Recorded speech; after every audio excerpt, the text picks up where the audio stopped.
Known for his leadership skills at the BBC, our guest is a media consultant and author of the first in a series of children's books, Izzy the Tumble Thunder. Let me introduce you to Stuart Rowson. Stuart, welcome to the BU Start Now show. Welcome today. So going to BBC Children's, I had 4 teams, all of about, say, 40 or 50. And really fascinatingly, all cognitively different. And this is one of the things I really got out of leading them all at the same time. Yeah, brilliant. So there's probably a little bit of confusion going on at the moment because we're thinking schools, books, what's all this about? And actually, guess what? I just happen to have one here. Dun, dun, dun, dun. Me too. Look. We're going to talk about this throughout. So the content is still king.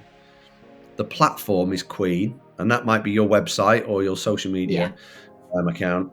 And the audience are the ace of spades. And only by understanding all 3 will you have a success.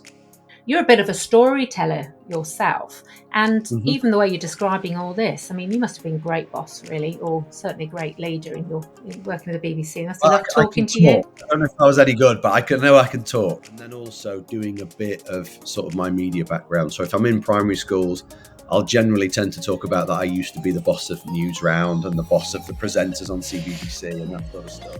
You have to tell me when the film's out because I'm going to be watching it, I'll tell you. That'd be, Tell me which channel I need to log on to for that one. I think the moment that, if you like, digital really became mainstream, I think in this country was around probably 2012 in the Olympics.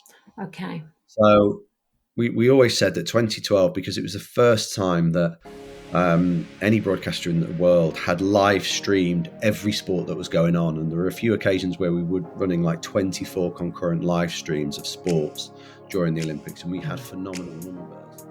I remember being a little bit stuck around a plot line, and I was going, well, how can I explain how that happens and then that happens? And then it just dawned on me that it's my story and I can just make up a rule.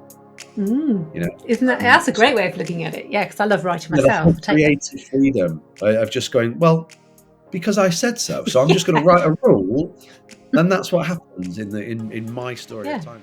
Right, so the elevator pitch, and you'll probably guess I've done this a few times now. It's a time-twisting, breathless tale of a girl who doesn't fit in, has a furious temper that's seen her thrown out of school after school.